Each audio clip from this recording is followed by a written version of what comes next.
Hello guys, അപ്പോൾ ഇന്ന് ഞാൻ എൻ്റെ പുതിയ വീടിൻ്റെ സ്റ്റെയർ കാണിച്ചു തരാം.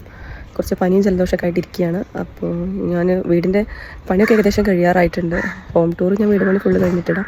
അപ്പോൾ ഞാനിപ്പോൾ സ്റ്റെയർ ഒന്ന് കാണിച്ചു തരാം. ഞാൻ ഇൻട്രസ്റ്റിൽ നിന്ന് ഇതിൻ്റെ ഒരു ഫോട്ടോ അങ്ങനെ എനിക്ക് ഇഷ്ടമായിട്ട് എടുത്തിട്ട് എൻ്റെ ബ്രദറിന് അയച്ചു കൊടുത്തിട്ട് ഇങ്ങനെ ചെയ്താൽ രസം ഉണ്ടാവും എന്ന് പറഞ്ഞിട്ട് അങ്ങനെ ചെയ്തതാണ്. ഓൾമോസ്റ്റ് നമ്മുടെ വീടിൻ്റെ ഏകദേശം പണിയൊക്കെ കഴിഞ്ഞിട്ടുണ്ട്. ഇനി കുറച്ചും കൂടെ പണിയുള്ളൂ. നിലമ്പണിയൊക്കെ ഏകദേശം കംപ്ലീറ്റ് ആയിട്ടുണ്ട്. ഞാൻ കാണിച്ചു തരാം. നമ്മുടെ വീടിൻ്റെ കയറുന്ന ഈ ഒരു സ്റ്റെപ്പും ചാരുപടിയും ഗ്രാനൈറ്റാണ് ഇടുന്നത്. അതുകൊണ്ടാണ് അത് ഇടാതെ വെച്ചത്. ബാക്കിയുള്ള നിലമ്പണിയൊക്കെ കഴിഞ്ഞിട്ടുണ്ട്. ഗ്രാനൈറ്റ് അവിടെ ഇറക്കി വെച്ചിട്ടുണ്ട്. ഇനി ഇടും. ഇതാണ് കേട്ടോ ഞാൻ പറഞ്ഞ സ്റ്റെയർ. ഞാൻ പിൻട്രസ്റ്റിൽ നിന്ന് ഫോട്ടോ എടുത്തിട്ട് എൻ്റെ ബ്രദറിന് അയച്ചു കൊടുത്തിട്ട് ഞാൻ പറഞ്ഞതാണ് ഈ ഒരു ഡിസൈൻ ചെയ്താൽ നന്നായിരിക്കും എന്നുള്ളത്. ഇതിൻ്റെ ഹാൻഡിൽ നമുക്ക് ഗ്ലാസ് കൂടെ കൊടുത്താൽ ഒന്നുകൂടെ സൂപ്പറായിരിക്കും എന്ന് ഞാൻ അവൻ്റെ അടുത്ത് പറഞ്ഞിട്ടുണ്ടായിരുന്നു. പിന്നെ ഇതാണ് നമ്മളുടെ കിച്ചണിൻ്റെ അടുത്തൊരു കുഞ്ഞ് സ്റ്റോർ റൂമൊക്കെ വെച്ചിട്ടുണ്ട്. കിച്ചണിൻ്റെ എല്ലാ പണിയും കഴിഞ്ഞിട്ടുണ്ട്. ഇനി അവിടെ ആ ഒരു ഭാഗം ഗ്ലാസ് ഇടാനുണ്ട്. അപ്പോൾ ഇത്രയൊക്കെ ഉള്ളൂ. ഞാൻ ഫുള്ള് വീടിൻ്റെ പണിയും കഴിഞ്ഞിട്ട് മൊത്തമായിട്ടുള്ളൊരു വലിയൊരു ലോങ് വീഡിയോ ആയിട്ട് ഹോം ടൂർ ഞാൻ അപ്ലോഡ് ചെയ്യാം.